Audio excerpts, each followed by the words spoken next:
Samsung has been working on Tizen for the last few years, but it was only this month that Samsung launched their first Tizen phone.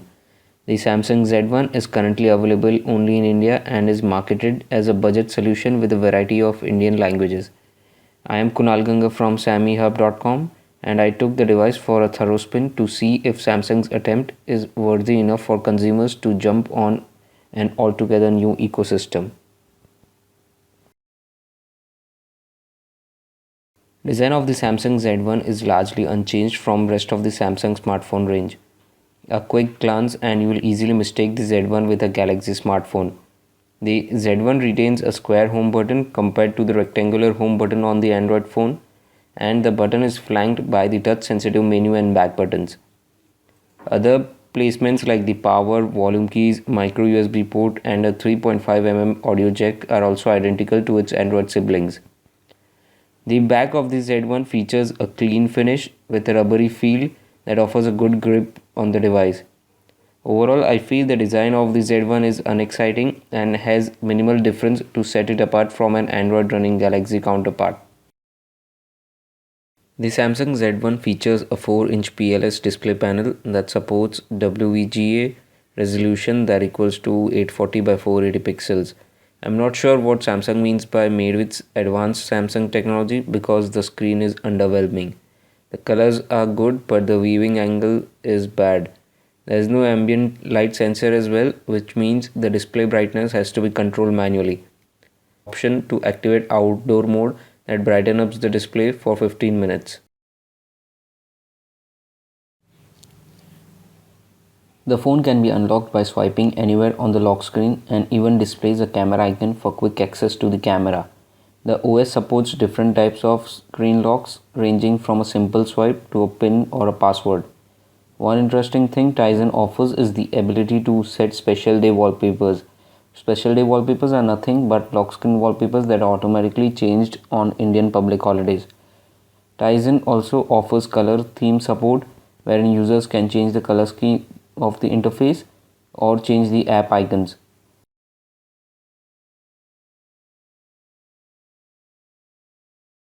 The home screen is a mix of widgets and app icons, but there's a subtle difference when you place it side by side with an Android device. The widget support seems to be limited to Samsung apps and 8 persistent app icons appear on the home screen. There is no app drawer button, but it can be opened by an upward swipe.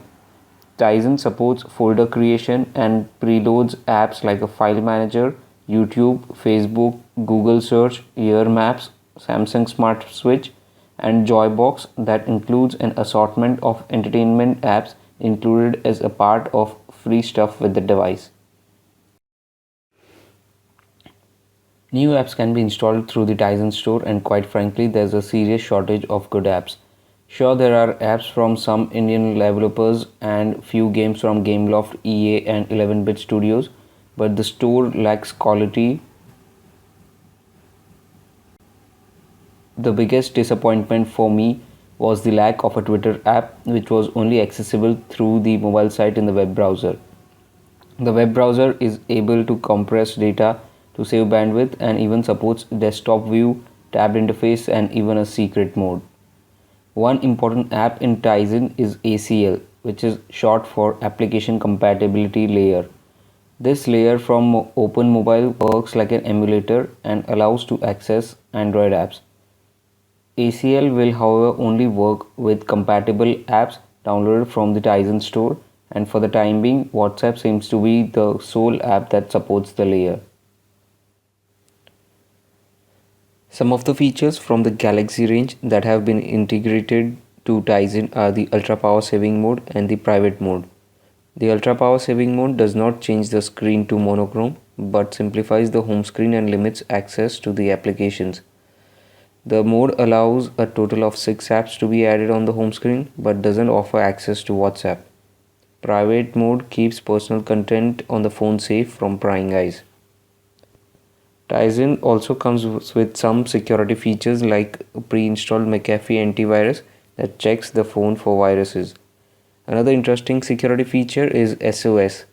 Quickly pressing the power button 3 times will send an alert to the primary contact along with some pictures from both the cameras as well as a 5-second audio recording for any emergency assistance.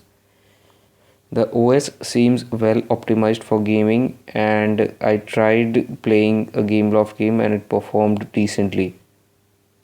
The video player supports playback of up to 720p and even has the ability to pop out the player for multitasking. The Z1 has a fast camera, but the quality is not up to the mark. The phone has a 3.1 megapixel rear facing camera, whereas the front facing can shoot at VGA resolution. The camera app comes with interesting features like auto detecting face to click a picture, or a dream shot that offers a variety of designs to experiment while taking an image. The phone only supports VGA resolution video recording. The Z1 supports dual SIM connectivity with 3G support in both the slots. However, only one slot can have an active 3G connection. The dual SIM management is easy. It allows users to set the preferred SIM for calls, messages, and data, or users can set it directly from the notification panel. Tizen has a lighter footprint and a day of battery life, but the OS lacks the finish that has been in the works for more than 3 years. The lack of quality apps is also an issue, and though Tizen has the potential to be big, its success depends on how focused Samsung is. In its current form, Tizen is certainly not the Android killer. As for the phone, Z1 has a good battery backup, but then again it falls short in terms of hardware when you compare it with the competition in the same price range.